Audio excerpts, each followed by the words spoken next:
Good evening, ladies and gentlemen.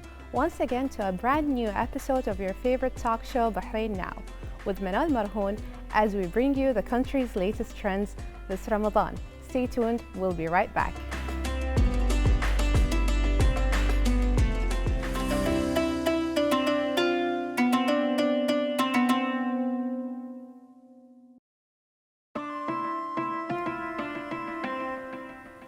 From their beautiful colors to their breathtaking scents, roses definitely add beauty to any place they're kept. Our next guest is the founder of Iris Flowers, Aisha Qasim. Welcome, Aisha. Thank you for coming. It's our pleasure to be here with you today. Thank you. Tell us about Iris Flowers. When did you start and what inspired the idea? Okay. We started our business, Iris Flowers Bahrain in Rifa, in 2019. Actually, the idea of Iris Flower is not new. We have been working in this field for more than 20 years. You know, Wow. It's a family business. Oh, Yes, yeah. my husband started this business when he was very young. Then I joined him. You took over after, yeah. So, what differentiates Iris Flowers than other flower shops? I think in a very short very short period of time, we gained the trust of people in Bahrain. Not because the quality of the flower we offer, but we do it with love. I think when you love your work, you could go beyond expectation. We offer many services as well. Yes. Like Such as? like Dazza. Gaza? Dazza. Dazza, yes. Dazza. Okay, so can you explain to us what is Dazza exactly? I think it's traditional in Bahrain. Yeah, It's so the way they gift the bride. yes, when they go for the engagement, correct? Yes. Yes, Yeah. we add flowers in our special way. Yeah. We rubbing the gifts, and actually we get famous from our own style in designing Dazza Yes. and bride bouquet. I can see the designs are very unique and very beautiful. Actually, we do the design from A to Z. Yes. Starting from the acrylic trays to customize it as our customer want.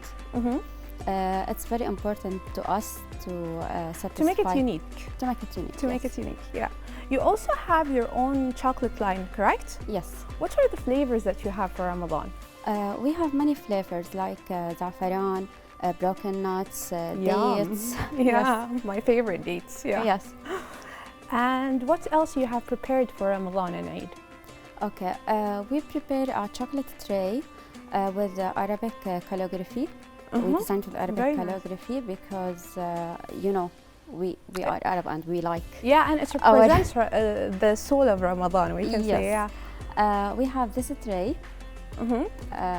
with the word Ramadan Mubarak. Yes. Okay. And it has some chocolates there and a beautiful flower arrangement. Yes, and another one for Eid with chocolate and asakum min awada. Beautiful. Okay. We also have another design, Yes. and many other designs are coming on soon. And what are the flavors on? Okay. We have pistachio. Yeah. We have hazelnut, cornflakes. We have lotus. Wow, cornflakes. Yes. Yeah, that's yummy. We have lotus Yeah. and many other flavors. Okay. I see that you use many roses in your designs. Are there many other flowers that you use? Yes, in fact, for me personally, I like orchid. So You like orchids? Yes, They're beautiful. Orchids and medium is my favorite. Yeah. So I try to add it in every piece we make. Yeah. I love hydrangeas. Yes, and Yeah, hydrangeas are very beautiful. I can see you have one there. Yes. Yeah. So Aisha, is there anything else you'd like to add? Thank you for the opportunity you give us to give you a brief about Iris Flower Shop. Thank you for coming. Okay, thank you very much. Viewers, get inspired to add in some flowers to your dinner table this Ramadan. More coming up, so don't go away.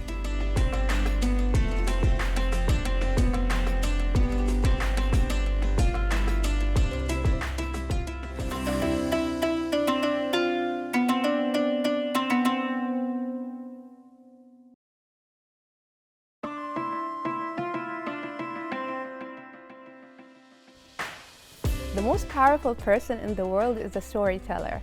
The storyteller sets the vision, values, and agenda of an entire generation that is to come, Steve Jobs. Our next guest is Bahrain's first storyteller, Iman Rawas, also known as Iman the Bookworm. Welcome to our studio, Iman. Hi Manal, how are you? It's an honor to be here, thank you. Thank you for being here. So tell us about your storytelling and your passion for it. Well, if I will say how I started, if I go way back, I will say that my father was a reader. So he used to read to us when we were kids, and actually he wouldn't read picture books, he used to read his own books that he would love to know more about, like 1 Minute Dad or Rich Dad, Poor Dad, and then he would sit us and read to us. And then as I grew, I used to love scenes in movies that involved storytellers.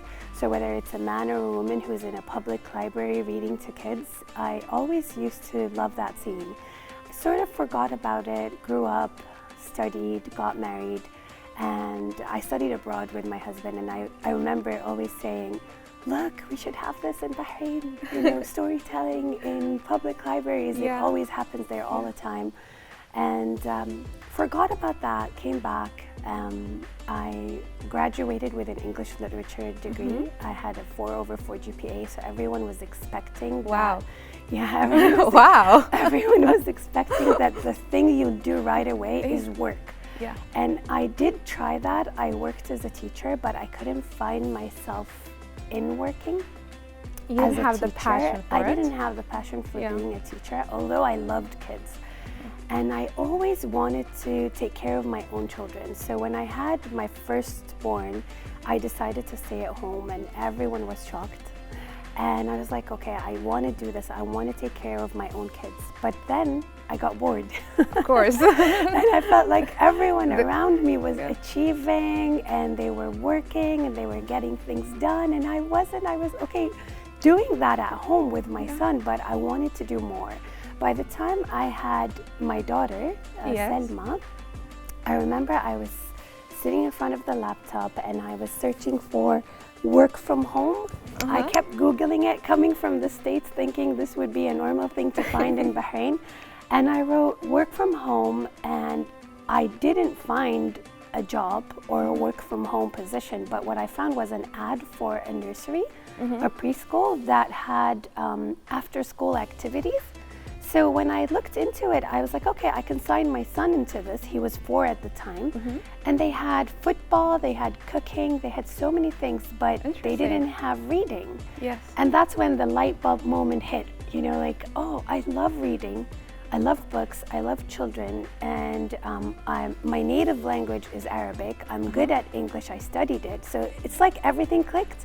Everything came together. Yes, I have it's a eureka moment. Yeah, I have the experience being a teacher. And then it's also something I can take my kids to, so I won't be basically leaving them behind as I work. So it just all clicked together, and alhamdulillah, the principal of the school at the time, who's a friend of mine right now, I have to shout out to abroad. So she allowed me to do that. She gave me the chance, and alhamdulillah, that's how it started. I created storytelling programs all over Bahrain. It went from that small preschool in Adliya to Virgin Megastore in City Center. I did Nakhul's Tent, I did Bahrain Summer, did the storytelling programs in banks and schools and all over, and I've been doing it for 10 years. So Yeah. And how powerful is storytelling as a mom at 4? Well, I noticed that with my kids, because they're always with me, and I always do the storytelling, whether it's a bedtime story at home or when they come and join me in my programs, that they've become infatuated with books, and they love storytelling and they enjoy story time. So my son, the eldest, loves books, alhamdulillah. The younger one, who's around 7 now, just told me a few days ago, Mom, I want to create my own YouTube channel, and I want to do storytelling. So I can see... That's the hardest part, is to get them to read, and you've been very lucky with that. Alhamdulillah, yes. I feel like it's rubbing off.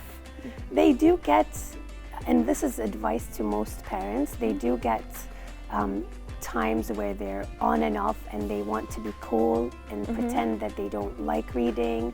Some children really don't like reading, and I think it's just a matter of consistency. The more that you're consistent with it, the more that you stick to storytelling and reading to your kids every night, and the more that you show them that you're a role model and you read all the time, the books are everywhere at home.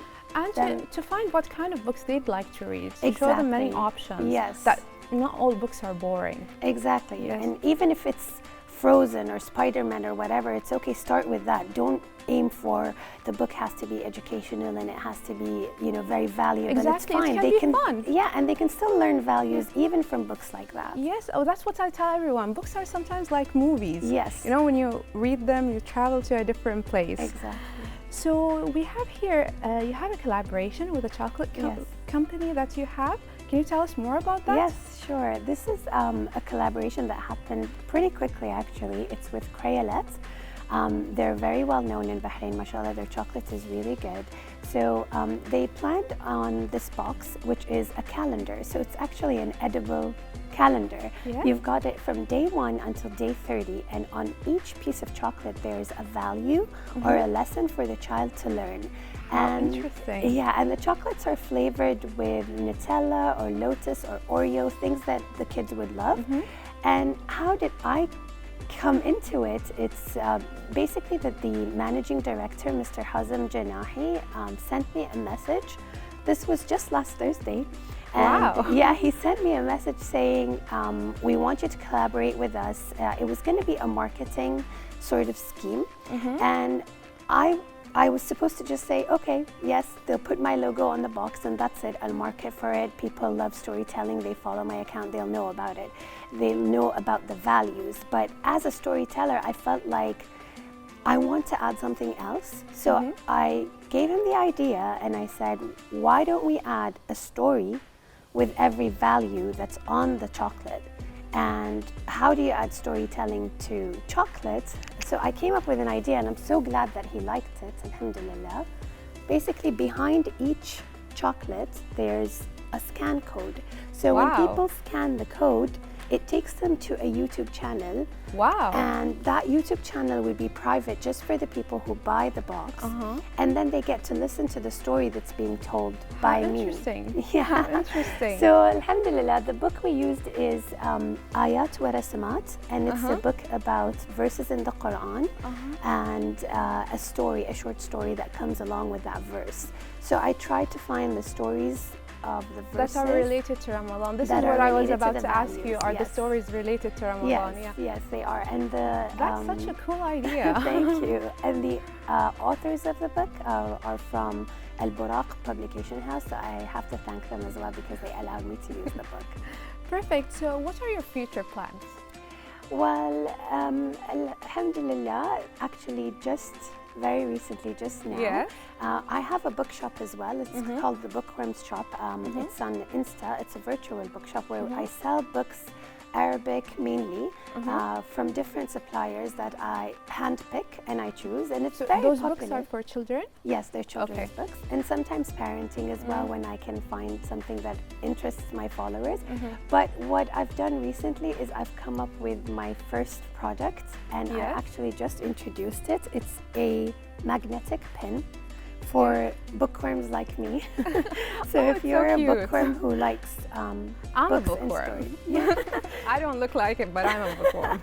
So it says bookworm wa aftakhir. Basically, it's magnetic, so it won't hurt the children. And I did this with shop qalam as well. And you just pin it to your clothes like this, as it's a magnet. That's super cool. Yeah. I'd like to take one before we leave. Inshallah. So what I want to just add in the end is that from Crayolet's box, the chocolate box, 10% of the profit would go to Child's Wish Society for getting Eid clothes for children. And with this one, with the magnet pin, the profit that comes out from the pins, it's only 2.5 BD. So if you purchase it, the profits, all of it is going to go to Bahrain Trust Foundation to help students that are studying in the micro schools that they've created. Yes, that's great. It's all this, the spirit of Ramadan is all about giving back. Exactly. Thank you for coming here tonight. Thank you so much, Manal. Thanks for having me. Chocolate-covered stories, not something you want to miss out on, viewers. Don't go away. We'll be right back.